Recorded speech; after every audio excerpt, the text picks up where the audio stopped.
Okay, ladies and gentlemen, before we start today's press conference, just a quick reminder, please, to have all mobile phones either on silent mode or switched off. Thank you very much. And we'll say a warm welcome to the Motul TT Assen for this special press conference featuring team managers representing all 6 factories involved in the 2022 MotoGP World Championship as we reflect on the opening 10 races and look forward to what's to come in the second half of the season. I'm delighted to say we are joined today by Massimo Meregalli, Monster Energy Yamaha Team Director, Paolo Bonora, Aprilia Racing Team Manager, Paolo Ciabatti, Ducati Corsa Sporting Director, Francesco Guidotti, Red Bull KTM Factory Racing Team Manager, Livio Suppo, Team Suzuki X-Star Team Manager, and Alberto Puig, Repsol Honda Team Manager. Gentlemen, thanks for joining us. I know you've all got very busy schedules. Before we start the questions, we've got some very hungry photographers. So if I can just ask you to please to stand for the official photograph first. Thank you very much, gentlemen. Wow. Oops.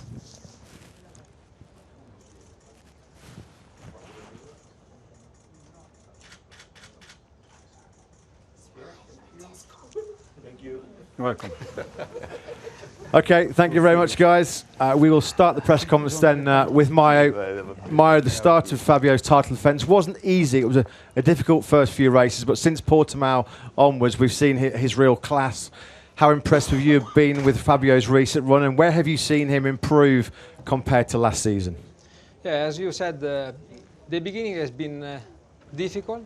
Difficult also because probably we were expecting something that from Japan we are not able to deliver, and I think we also lost some motivation or goodness. But then we decided to stop thinking about what we didn't get, but try to maximize all we had. And we went to Qatar, and the race anyway didn't go as expected. Also, it took a bit to us to understand the new aerodynamic. Then we moved to Indonesia. We had really good results on the wet, a circumstance that usually we were not performing well. But I think the switch that Fabio had was in Kota. When at the end of the race, even though we had a really big gap in top speed, he was able to fight with Mark until the end of the race. And when he arrived in Portimao, he arrived, in my opinion, in a different way. And from there, I think we really maximize our package, and they really work well in his corner to do not lose anything in preparing the race, working very well to the tires. Anyway, all the little aspect has been very well kept under control. Then, as you know, Fabio anyway has a great consistency, and probably in this moment is the only one that really could exploit as much as possible the strongest point of our bike. And he has such a strong feeling with the bike now. And he's mature more than last year because anyway he's improving wherever we are going the lap time. And he's very determined. And also, when I said mature, because in situation difficult as in Argentina, in Kota, in Qatar, at the end he was disappointed, but not in the wrong way. So when since we moved in Europe, he just started to be really focused and fast. And what he did in the last 3 races for me was amazing because he achieved these results in a circuit very fast, where at the beginning we could not expect, and also in Sachsenring that is not really a good circuit for Yamaha. Yeah, he's been spectacular to watch. Looking into the future, Maio, it seems there's been a bit of a shift in strategy for Yamaha. You're looking more at European engineering influence. We know you've recently announced that Luca Marmarini from Formula One is now working with Yamaha. How much are you hoping that will strengthen your expertise and help develop the M1 in the future?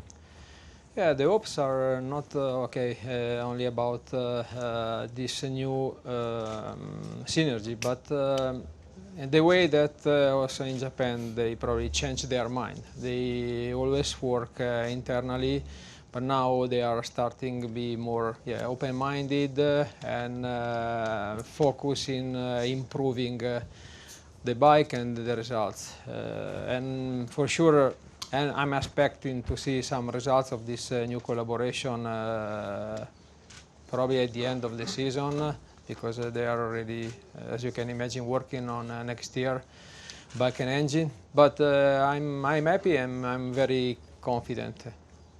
Many thanks, Maya. We'll move on then to Aprilia Racing's Paolo Bonora. Paolo, every time I've seen you so far this year, you've had that big smile on your face because it's been a fantastic 2022 for Aprilia. You've been with the project for such a long time, so how rewarding has it been to see Aprilia go from difficult times to now genuine title contenders? Yeah, you are fully right. After some difficult times, we are now so happy about the result we achieved this year. Everybody in Aprilia Racing is very proud about the result, about the level, and the motivation of all our riders is very high. I think, it's my personal opinion, but could be very realistic. What is happening now is a deserved rewards to all our efforts. And you think, when you say realistic, you mean you think it's realistic you can fight for the championship until the last race? I don't want to say anything. My way of working is to keep the feet on the ground, keep working as we did since many years, and doing step by step, race by race. We don't want to think about more than this, but keep working like we did. It is for us the correct way of managing the race. So we will see. You've clearly made massive improvements this year with the RSGP. How do you think you can develop the bike and improve the bike in the second half of the season to help Aleix fight for the championship and also help Maverick fight for the podium just like he did in Germany 5 days ago? Yeah, usually they say that if something works, don't touch it. But to be realistic, in such a high level championship like the MotoGP, you can't relax, even not race by race.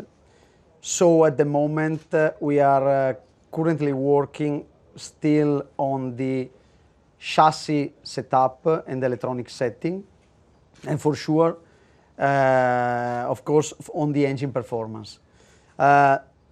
This to achieve the goal to give more confidence to the rider. We are following the Aleix and Maverick comment. And with the help of Lorenzo Savadori in our test team, we are keep pushing to solve some problem on our bike for sure to improve it.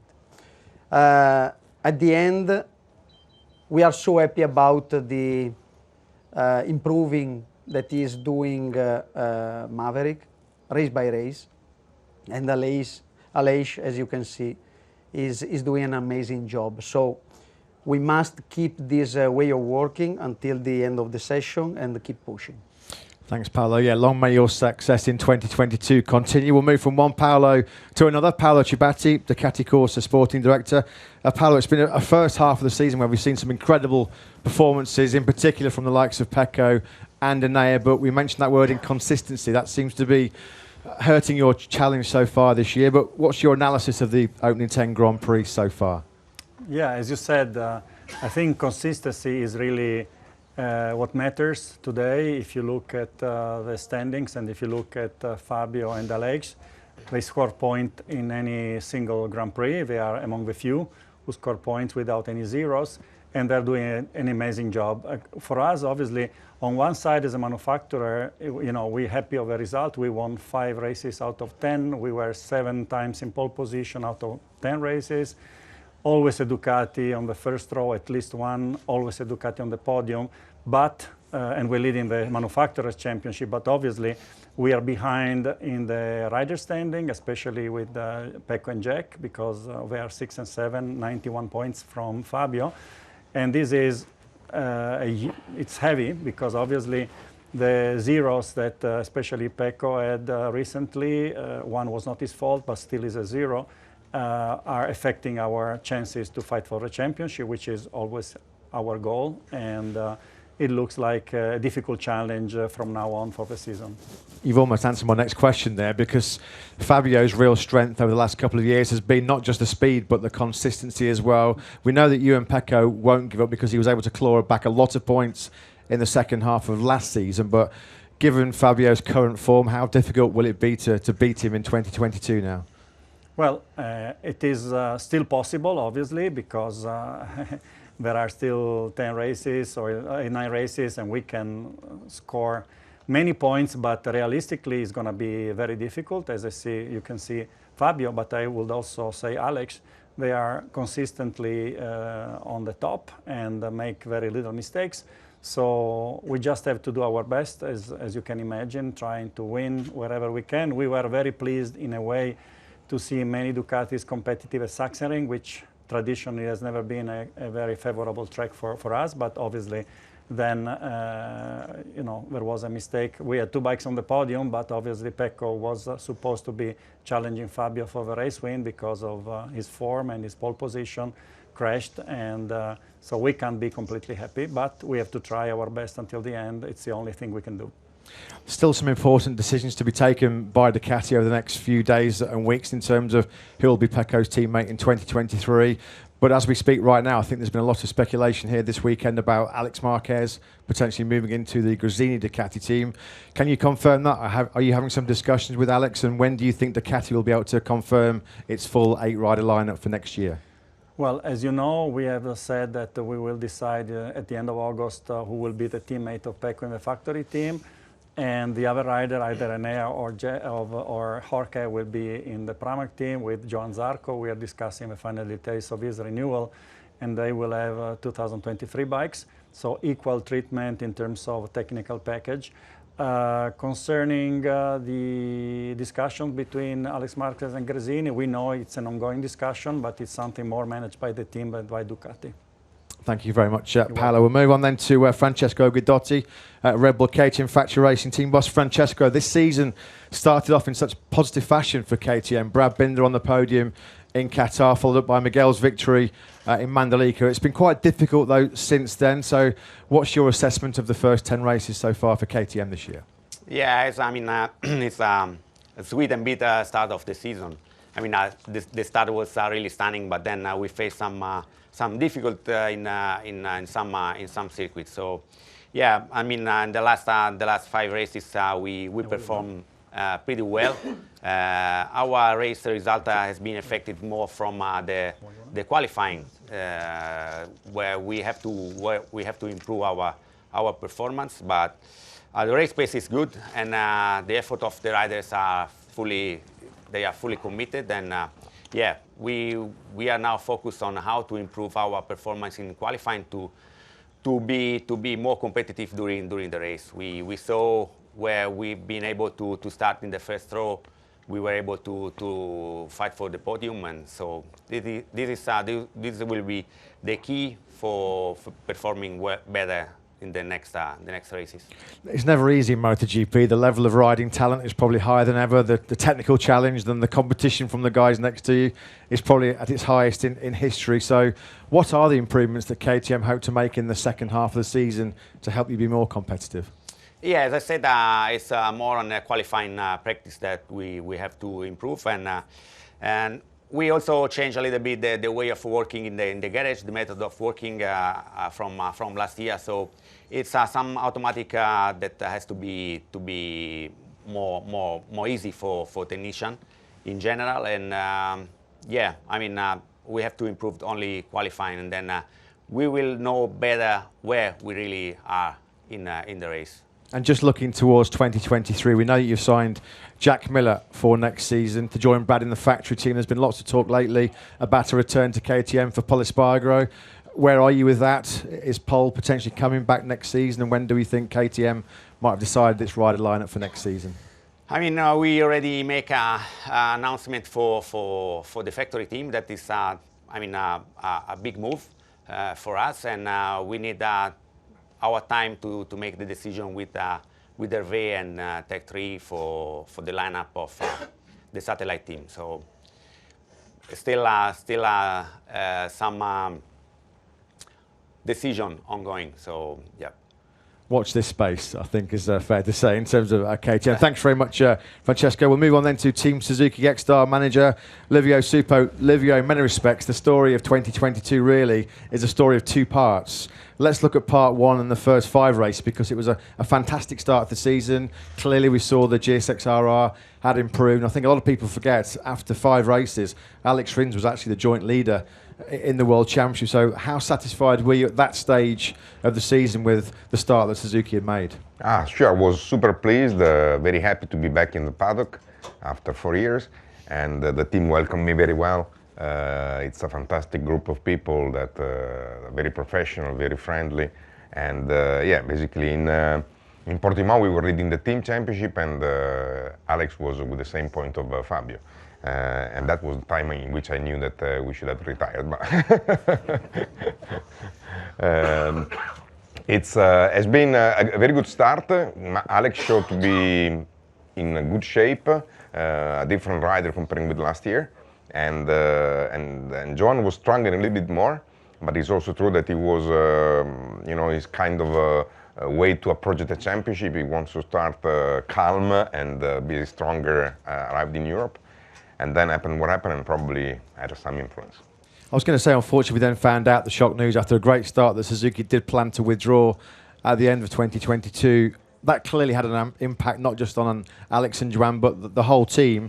How difficult has this period been, and what are Suzuki's targets for the remainder of 2022? Well, first of all, I need to really thank you all the guys in the team, because despite the news, they didn't give up.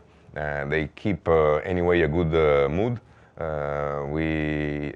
If you stay in the paddock, you see in the evening the atmosphere in our hospitality remain very friendly and happy.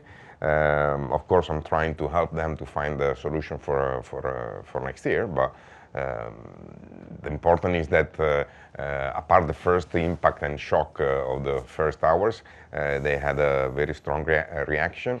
And the rider, it is very difficult to say. For example, with Alex, he has the last 2 races 0 points, but basically not for his fault, because of the crash of Barcelona. He has been anyway fast, so I think it's difficult to say if the news had an influence on their performance. But I think also John, after especially Barcelona test, found something better in the setup of the new machine, and I'm really confident that we can try to finish this season with good results, because of course this will help to be more happy. Thanks, Livio. We wish everybody connected to Suzuki a successful second half of 2022. Finally, we'll turn our attention then to Repsol Honda team manager Alberto Puig. Alberto, clearly not the season that Honda were expecting. We'll talk about the absence of Mark very, very shortly, but can you give us your assessment of the first half of this season, please? Well, I think you said it clearly. It's not a good season for us, and there's nothing to go more deep in the situation. We are clearly not competitive, and we have to improve, and this is what we are trying to do. And you can say it many different ways or giving a long explanation, but the truth is that we must improve, and we have to change our procedures, and this is what we are trying to do. I mean, in the history of Honda, we've had more good moments than bad moments, results-wise. But now we are in a bad one, so we have to fix it. How do you fix it? It's easy to say you need to change this or this, but in your own personal opinion, where do you think this change needs to come from Honda to make them more competitive again? Well, the history of Honda, once again, is that they never give up. We can take this time or this time or this time, but we know we will get there. But we have to try to probably change a little bit our way of thinking, and the key point is don't give up in the chase, in the will to find the better solutions. The absence of Mark obviously is going to have a huge impact given his incredible level of talent. I know it's very difficult to make predictions about his recovery right now because it's in the very early stages, but I guess it's the best case scenario at some stage he can at least ride the bike or test the bike in 2023, not just for his own personal assessment of his condition, but to understand what he feels about the bike for next year as well. Yes, if possible, would be good that he could try the bike by, let's say, after summer, at end of the year. And this would be the best, especially for our engineers, so that they understand which direction.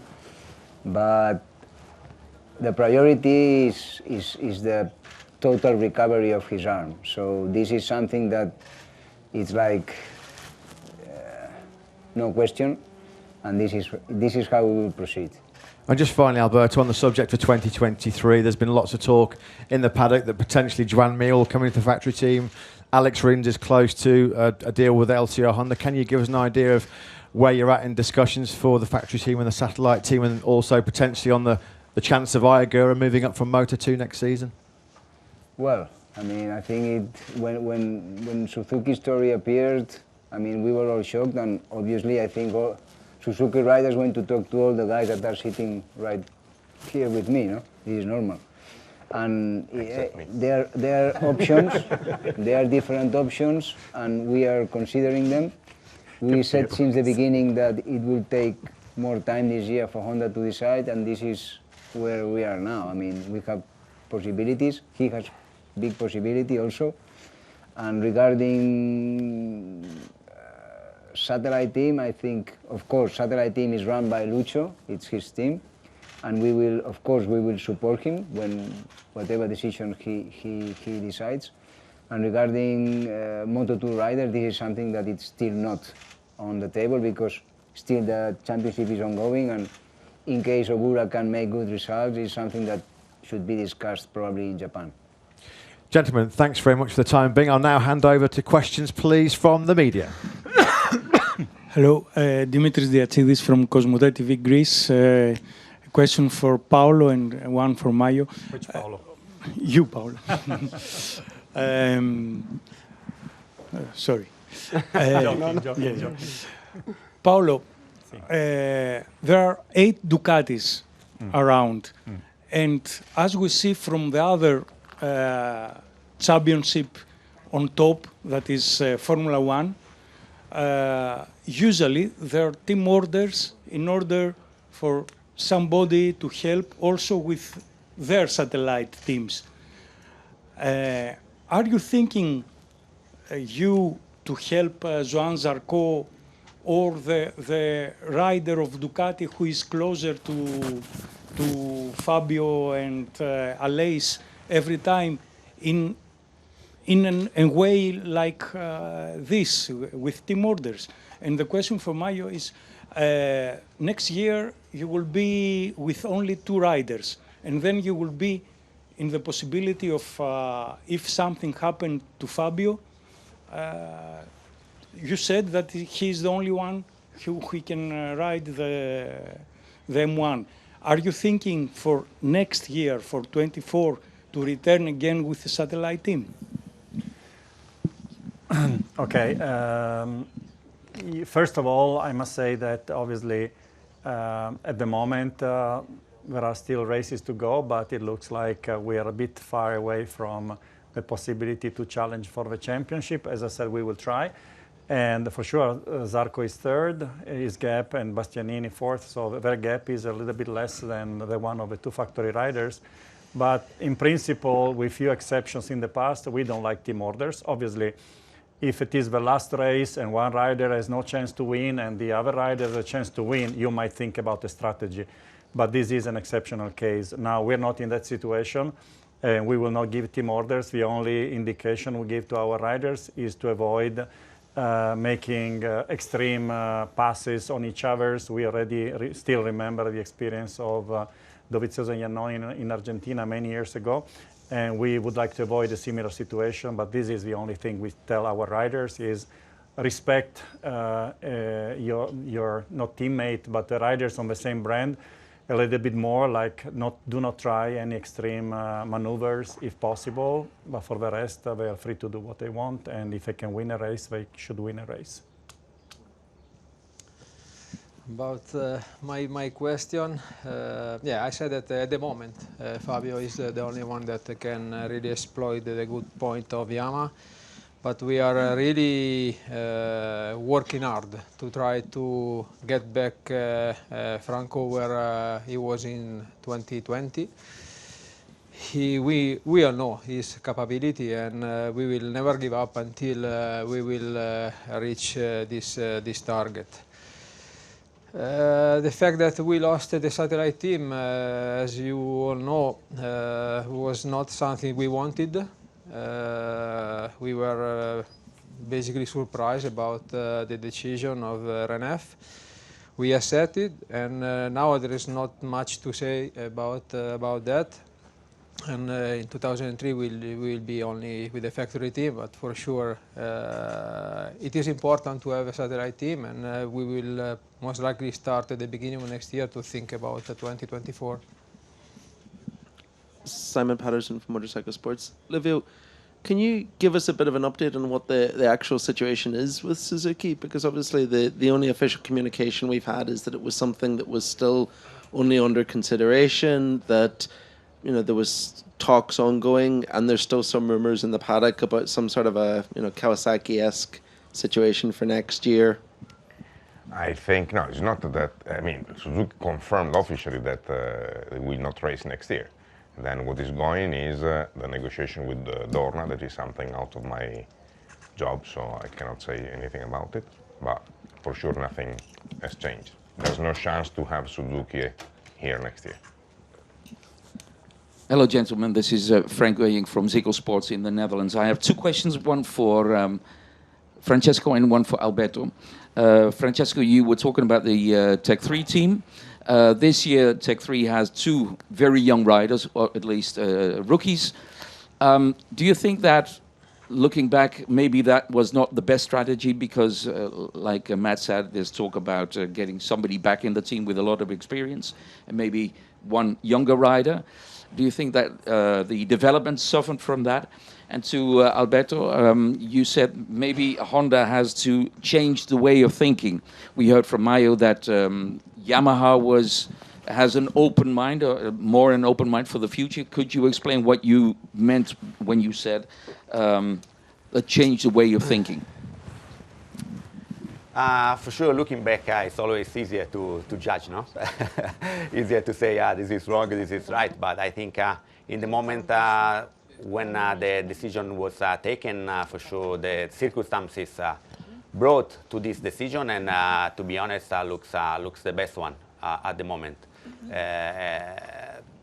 I think we have to consider a lot of factors to make the next decision for the satellite team. Of course, there's a lot of people and a lot of parts are involved.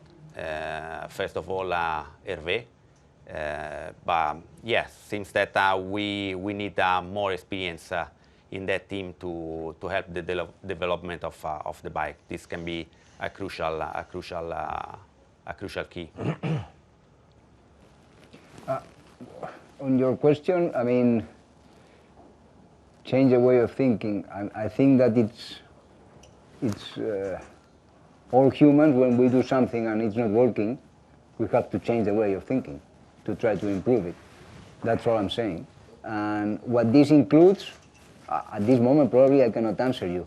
But what is sure is that because we are not performing as we were performing in the past, we maybe probably should make a deep analyze, internalize, to try to change how we are approaching to this environment of racing. This is what the concept was. Would that mean maybe more influence from European influence? I don't have the answer, but maybe more influence for European or more support in Japan or many things, you know, but just probably modify the current operation. David Emmett, motormatters.com. A question for Mayo, for Alberto, and for Paolo Ciabatti. It seems like you have different strategies. There, for Yamaha and for Honda, they have gambled on one rider and given one rider everything they needed to succeed with an enormous amount of success. Ducati have built a fantastic bike, maybe the best on the grid, and have a lot of riders who are very fast, but you can't seem to win a championship. What's the best strategy? Yeah. First of all, was not a strategy. We are in this moment facing this situation, and as I said before, we are convinced about the performance or the speed that Franco has, and in this moment we are really looking for a solution that will allow him to be more comfortable on the bike, to be more fast and consistent, because probably the race results doesn't show in my opinion what he's doing the recently races, but the pace that he's showing during the practices are already improving. What is missing now is the time attack. He's suffering, and it's also very difficult to understand. He complained about that he has too much grip, and he can turn and let the bike spin as he would like. I'm quite convinced that with a better starting position, for sure his results in the race will be definitely better. You know that especially for us it's not easy to recover position during the race. So the moment we will achieve the goal to take him starting more from the front, I think we will start seeing Frankie back on his speed. As we said before, I think the key to be able to challenge for the championship is consistency. So our strategy was actually to change from when we decided to change from Dovi and Danilo and move Pecco and Jack to a factory team, and then look for young promising rider. And actually, I think we've been successful to find very fast riders. So you might maybe argue that we have too many fast riders on our bikes, and that could be a problem. I think in a way, maybe you're right, but it's not, because I think for Ducati to have fast riders on our bikes is helping us also to keep developing the bike in the right direction. But for sure, these riders who are extremely fast, they must also do the last step, which is to be consistent. We see Zarco being never winning so far a race on a Ducati, is in third position because he's very consistent. So he's also accepting fifth or sixth or seventh position when it's needed. And we have other riders like Pecco and Ea, and sometimes also Jorge, who are extremely fast, but then they have zeros. And the zeros in this championship are not really helping you to be a challenger for the championship. But as I say, we never give up, so we'll try our best, but we need to be more consistent. I think, I mean, our strategy, it's not a strategy. I think we were doing correctly. We had the best rider and we were winning titles because he accepted that bike. So everything went well till Mark crashed. Then, since that moment on, we've been struggling.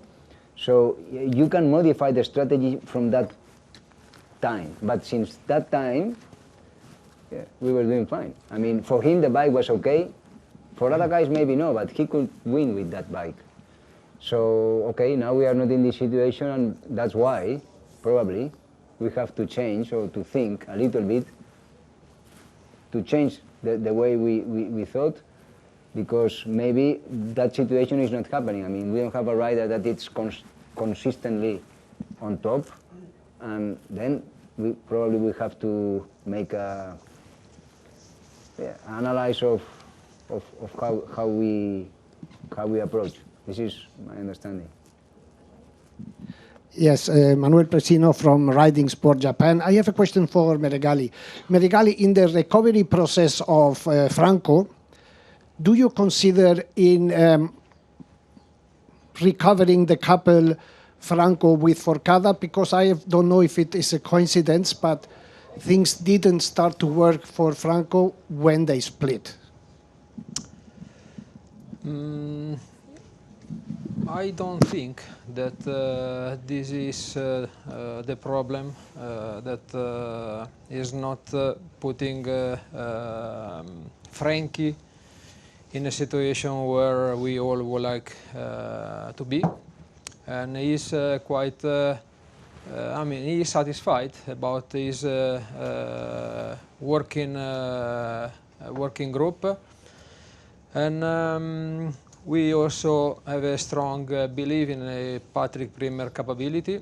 So, in my opinion, he's just, even though he was a Yamaha rider in 2020, he just moved now in a bike that is different than the 2020. And sometimes he's trying to get the same feeling, but at the end we try to tell him that the 2022 bike has the different characteristic than that bike. So we are working to try to make him comfortable on the bike with the stuff that we have, and we also think that the stuff we have is a really good stuff.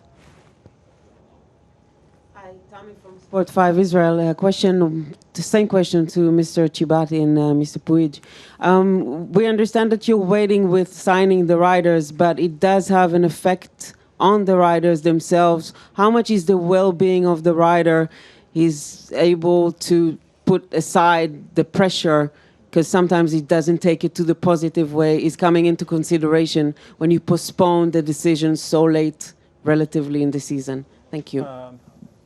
Tommy, in our case, I think both Enea and Jorge, they know they're going to be factory Ducati riders next year. So they have the contract for next year, they have a factory technical package, and they have also a factory salary, regardless of the team they will be racing for. So under that respect, I think when a rider knows that he's paid as a factory rider, he got the factory material, I don't think that knowing whether he's going to be in Ducati Lenovo team or Pramac should have any influence on him, because, as I said, his future is already decided. I think maybe if a rider is not sure yet about if he has a contract or not for next year, this could put him on an extra pressure. But in the case of Jorge and Enea, I don't think this is the case. At least this is my opinion. I think, I mean, all these guys are professional riders, and they get paid for this job. And this goes inside the package of being a rider, a MotoGP rider. So, normally, I think it's the other way around. Normally, it's the rider that asks the team or the factory, what is the situation? When are we going to sign? So, I think many times it's starting from the riders. So then the companies probably react, or they reply, okay, we need some time, not some time. In our situation, in our case this year, we already informed our riders that this year probably we will take the decisions later than we did in the past. So from that point on, all riders can decide if they want to wait, what they want to do, but they have to handle this pressure, because this is part of the game of motorsport racing, not only here, but also in car racing, you know. Hi, Mela Chércoles, Diario AS. Question to Paolo, Alberto, and Mayo also. Some riders this year, like Paul Espargaró or Marc Márquez, say that the show is worse than other years by so much technology. In my opinion, this year the races are less fun than other years. What do you think about this? Are you agree with these riders? Well, I think it's really much depending from circumstances. I don't think, honestly, at least this is our position, that technology or new devices on the bikes, like there has been discussion about aerodynamics or ride height device. I think basically under that respect, the bikes are very similar to last year. So I don't see this as a real problem for the races being less spectacular. For sure, on some circuits we saw less overtaking than we were used to, but again, I think it doesn't have to do so much with the way the bike have developed, because in my opinion there is not such a dramatic difference from the bikes we were running last year, and we saw a spectacular race like Aragon between Bagnaia and Marquez, which was, I think, one of the best shows we saw in the recent years in MotoGP, and at least our bike is not that different today. Yeah, I pretty share the same point of view of Paolo, and also a part of, okay, for sure, in the last few years we introduced a lot of devices, but if you look about the safety, wings and a lot of electronic strategy anyway are in that side. They are bringing more safety to the rider. And as for as Ducati, our bike is pretty similar to last year, and the fact that this year the race, someone said that are less fun, I'm not sharing this point of view. Well, if I can say, it's about him, but you know, Fabio and Mark in Kota was really a very interesting show, I would say. So it's much depending, I think, from race to race. Yeah. I think there's two parts here. I mean, the rider opinion, which is the guy that really understands the bike and is on the bike, and the show. And the show is finally evaluated by the fans. So it's a combination, and finally no. I mean, firstly, there's one organizer that sets the rules, the technical rules, and that's it. I mean, there's nothing more to say. I mean, everybody can judge what they see and if they are happy or not with the show that they are doing. But I mean, from our point of view, there's nothing to say at this moment. Yes. Hello, I'm Asse Klein from Moto73. I have a question for Paolo Bonora about Maverick Vinales. Can you tell me a little bit more about his impact when he's arrived last summer? Because the impact of Aleix is clear, but also what did Maverick to develop the bike? And also in the Sachsenring, Maverick was behind Aleix. Did you already spoken about fighting on track, because Aleix is fighting for the championship? Yeah, as you say, the Maverick jumped on our bike last year in a Misano test. Was something that make him happy about many positive things about our bike. He suggests to us to improve in few areas. So was, since that moment, was a very helpful job coming from him.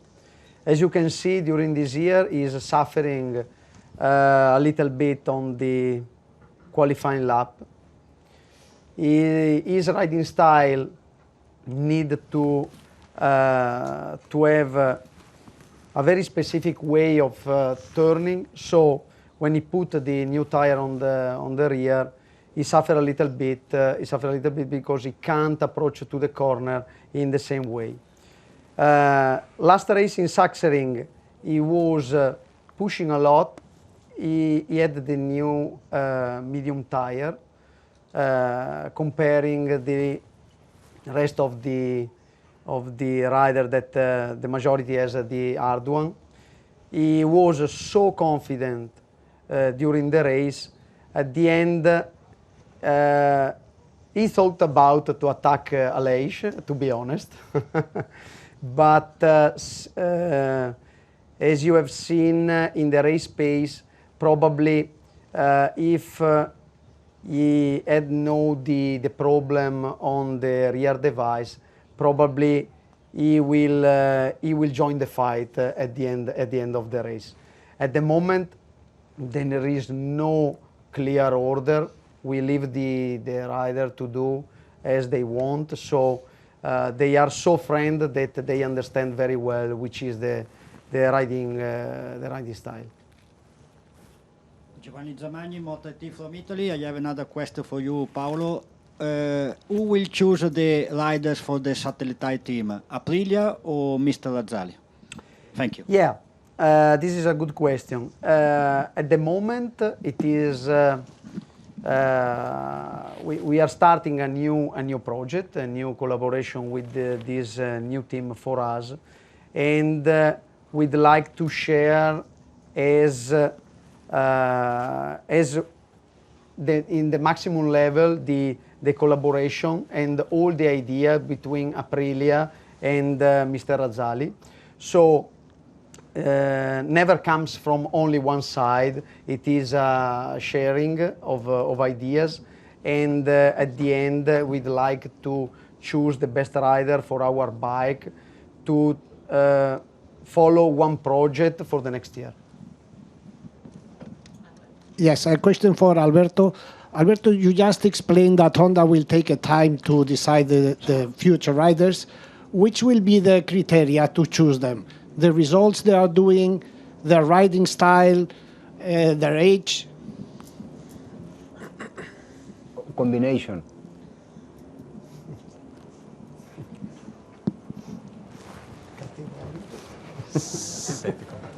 Simon Patterson from the race. Alberto, we saw some pretty strange scenes last weekend with the riders getting burned by the bike. We saw some scenes of the riders getting burned by the bike at Sachsenring.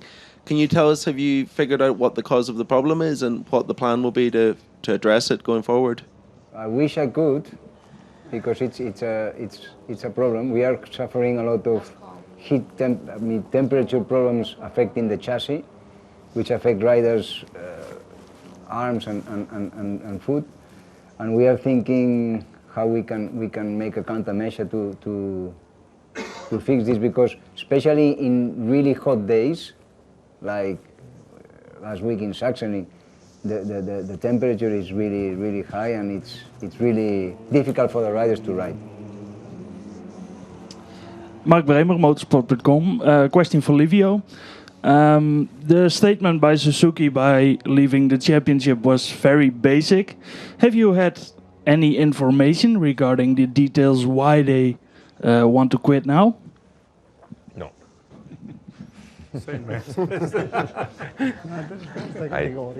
I follow Alberto's style. No.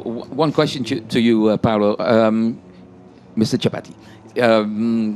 You talked about the Pramac team, about the factory team, the Gresini team. Could you tell us what kind of bikes the Gresini team will have next year? Is it like this year, 2 one-year-old bikes, or is there going to be a change in that strategy? No, actually, we have a contract with Gresini for 2022 and 2023, and the contract is for the bikes of previous season, with the development are up to a certain level, which normally is around Sachsenring. We freeze the specification, also because we need to order the parts. So it's going to be same specs, more or less, as the factory team bikes at Sachsenring. Okay, gentlemen, as always, appreciate your time and your insights. We say to all of you, best of luck for this weekend and the remainder of 2022. Thank you very much, gentlemen. Thank you so much. Thank you.